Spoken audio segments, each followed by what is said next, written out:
Hi guys, Jon Watts here from the TruGolf Academy. You've joined me at Drayton Park Golf Club, and today I want to do a video talking about the role of the trail elbow. So for me as a right-handed player, what my right elbow is doing during the swing. And I get a lot of confusion in this from some of our pupils that I meet. Now, I just want to quickly talk about at what point it should be bent, at what point it should be straight, because again we get a lot of confusion there. So really, as we set up, there's just a slight bending in that right elbow. Okay, so we're not locking our arms here. There's a slight bending in that trail elbow. What that allows it to do is fold better in the backswing. What we're trying to do is keep our right elbow pretty close towards our right hip in that first move of the swing. So we definitely don't want to start with our arms in a locked position at setup. There's a slight bending in that right elbow.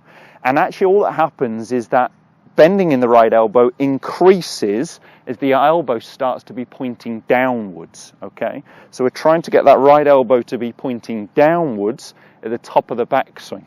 If you're a very flexible player, if you've got a lot of flexibility in your rotator cuff, then you might be able to get that arm in this position while tilted over. Most of us mere mortals, because we're in a tilted posture, our right elbow is going to be closer to matching our spine angle, or maybe out a little bit more. And that does depend on this flexibility, which can be increased, and there's plenty of good exercises you can check out to work on that flexibility of this rotator cuff, that shoulder blade there. So for me, I'm trying to get my elbow pointing down, but I know it's going to be closer to matching my spine angle.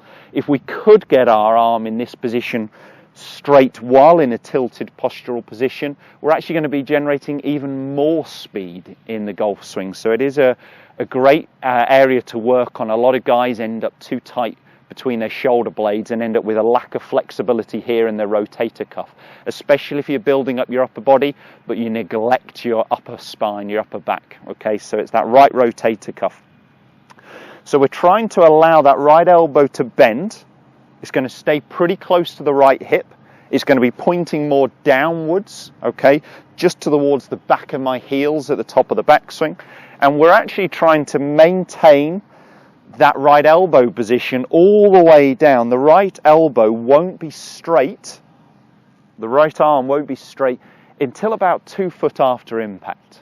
Okay, so we're trying to start with a little bit of bend in there to allow that right elbow to fold. We're trying to increase the angle in my right arm here. So between my right arm, my right wrist, you'll see more of a 90-degree angle. And the longer we can maintain that angle on the downswing, the better.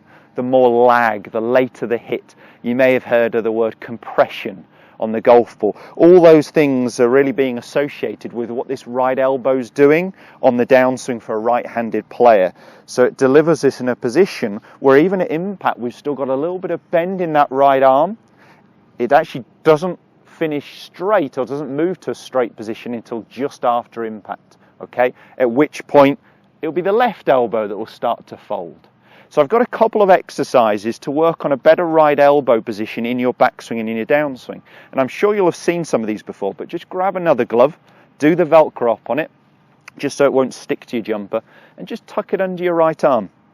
Go ahead and make some swings, just trying to keep that glove under your right arm.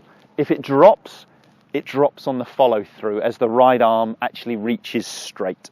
Okay, you could do a very similar exercise just with a long golf towel under both arms. Okay, really good one for pitching this, but you can use it in a full swing. So I'm still able here to keep that towel under my right arm, keeping it here, and if it drops, it will drop more on the follow through from under my right arm. Good to just work on half-pace swings with those kind of exercises to start with, maybe with a 7-iron first before you build up to a driver like I've got here. So that right arm, that trail elbow, okay, it should start slightly softened. It's going to be flexing in towards that right hip, okay, in that first move. It's going to be staying bent all the way to the top of the backswing, trying to create this 90-degree angle. My right elbow, you'll see at the top of my backswing, is pointing down just behind my trail heel, just behind my right heel. okay? The more flexible players may be able to get it pointing down at their heel. So it depends on this rotator cuff here. The right arm is going to be staying bent and very tight in towards the right hip until after impact, when it's going to be straighting and extending.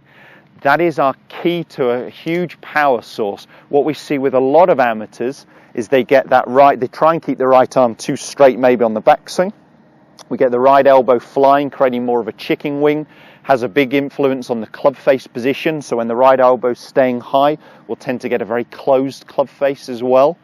Or we see golfers where they lose that angle too early on the downswing in more of a casting movement. So they're actually generating high club head speed here and slowing down into impact. We want maximum speed at impact.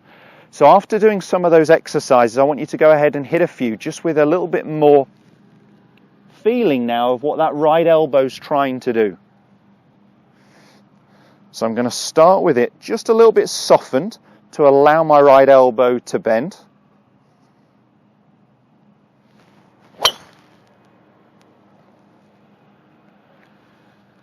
And I was really happy with that drive, just down the right side of the fairway there, but I really got that feeling that on my backswing, my right elbow was flexing, was bending on the backswing. I was maintaining that angle, and I felt that arm straighten more after impact. It's a great exercise once you've done a few practice swings with the glove or the towel under your right armpit or across your chest, just to get that feeling of what that trail elbow should be doing. Hope that video's helped.